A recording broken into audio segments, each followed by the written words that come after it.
Niggas barking and shit. Alright, let's get right into it, man. Rest in power to X. Definitely was listening to X back in the day. Still do. I see what they did with your energy, so this is to pay homage, you know what I'm saying? Although you may have been a loss, in your navigations, or maybe not, depending on how you look at it. You know what I'm saying? You know, the energy that DMX embodied, although he was a crackhead and all of that, was extremely powerful.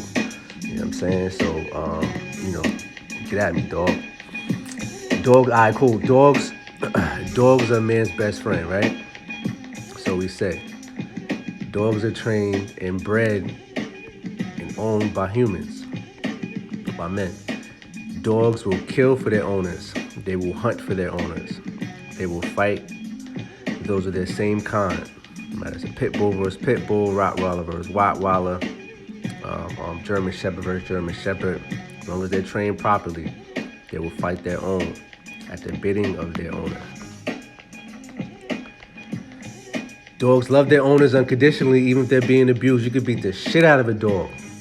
And dogs live in terrible conditions, but they are they unconditionally love, or what we would think is love, or are loyal to their owners. So dogs were placed into the lives of human beings as an inverted reflection, because that's how this society works. It's an inverted reflection of necessarily how Mother Nature works, but how the society works. How society works is most things around us are inverted reflections. So dogs were placed into humans' lives as an inverted reflection of how God interacts with humans. Dogs are gods. G-O-D, D-O-G. Pretty obvious. Because God is man's best friend, God is man's savior, God is man's provider, God is the creator in their eyes. So man has been trained, humans have been trained to look at God the same way dogs look at men. And that's why men are so close to dogs and vice versa. In today's world, humans are trained and owned by their God. They pray, which means hunt, to or for their God. They sacrifice for their God. They fight wars for their God. They breed for their God. Be fruitful and multiply. Like, why would you gotta tell, you know what I'm saying? Because you're doing that on behalf of your God. Why does God have to tell you to do something that's natural, which is to have sex and have children? Be fruitful and multiply, though, based upon the scripture. Man happily keeps dogs under his or her dominion, just as God keeps man beneath his. Sun means Domingo. Sunday is Domingo, excuse me. Domingo is dominion. That's Sunday, dominion.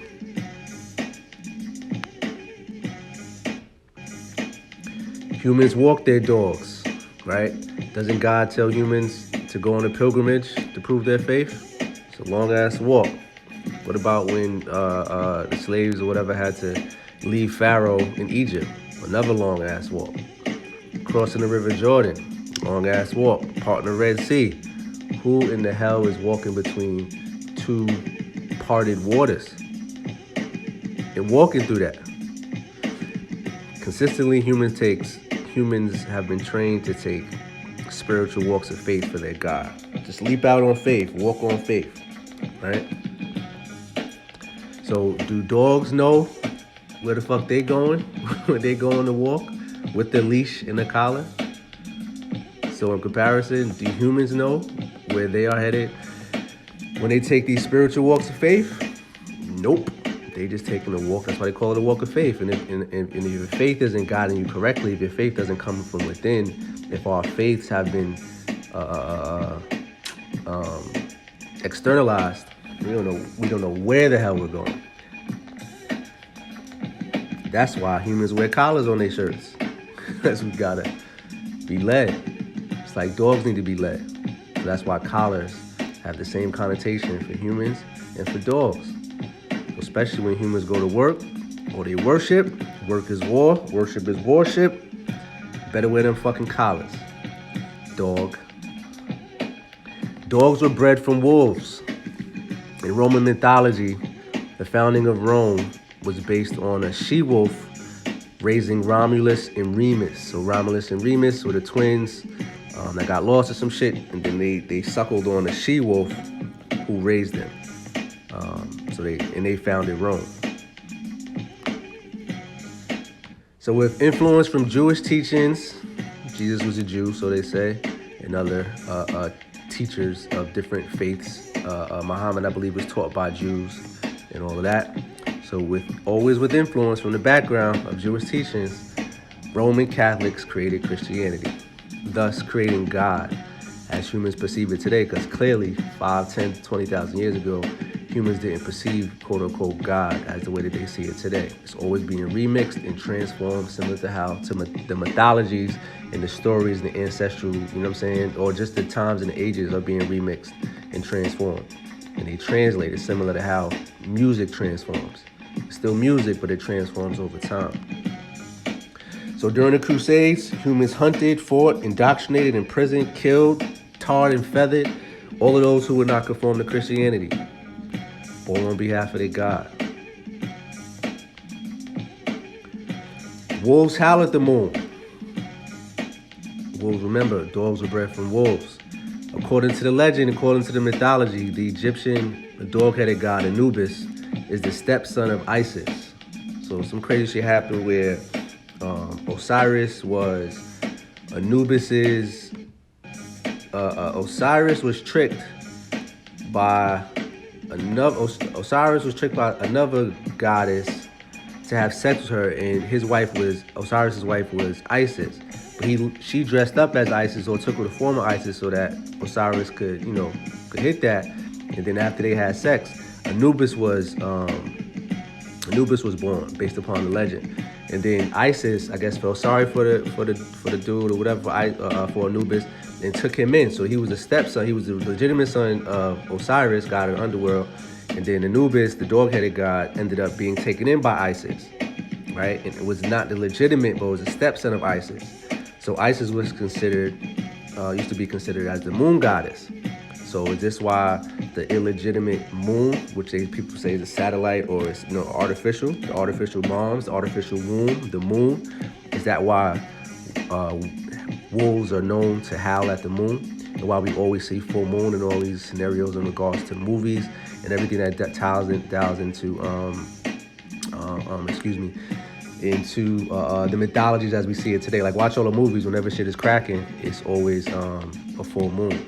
You know what I'm saying, going on. So based upon the energies that, what I see it as is we as human beings are extremely powerful, and due to unified thought, co-creativeness or whatever, we can create pretty much whatever we can imagine. So that's why our imagination has to be hijacked through Hollywood and program it constantly, because if we can utilize our unified thought, then the things that we create, such as us being able to create the moon, us being able to create artificial intelligence, computers, technology, through human hands, through the pentagram of human hands, the 5-pointed star of human hands, and other magical tools that we have, our left and right hemispheres of the brain, our imagination, our consistency, synchronicity, tapping into the instant, all the powers that we have that we give over to God. You know what I'm saying? Then now it can bring in its own version of what it wants to see in the human, the same way humans can break down a Labrador to become a toy poodle. Or you could break down different versions of dogs to be that. So this is what the quote-unquote gods are doing, something that could have been created or was created by human beings in version of God, to show like, all right, this is how you pay reverence to the energy of the sun. This is how you pay reverence to the energy of Mother Earth, and this energy of the underworld and death and transformation and all this other type of things that we go through as our temporary vessels as we exist here.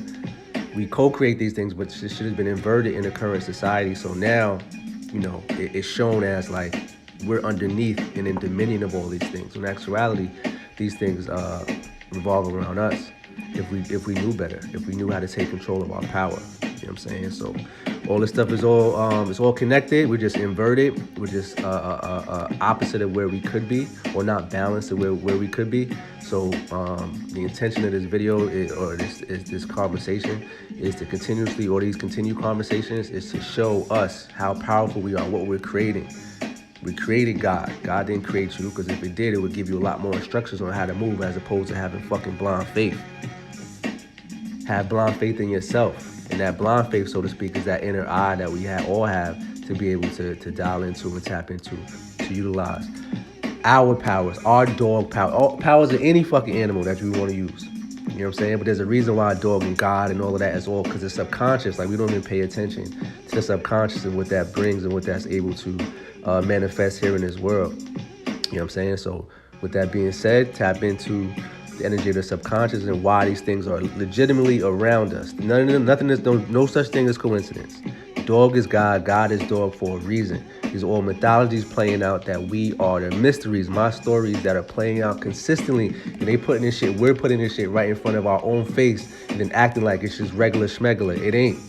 It's all done for a reason. Wolves howl at the moon for a reason. Rome is created by wolves for a reason.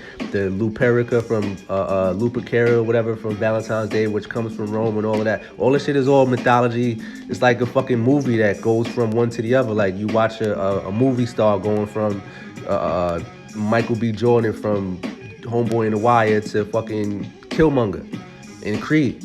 It's the same concept, you know what I'm saying? But it's our own concept. Our own concept of existence. So tap in, you know what I'm saying? If you choose to, if it just resonates with you, you know, separate the God from yourself. Internalize the God as something that's helpful for you, but don't necessarily be running behind these things, especially when they got, you know, symbols of death and destruction and pestilence and all kind of foul shit that's nowhere near balanced. You know what I'm saying? Real Radio, get at me, dog.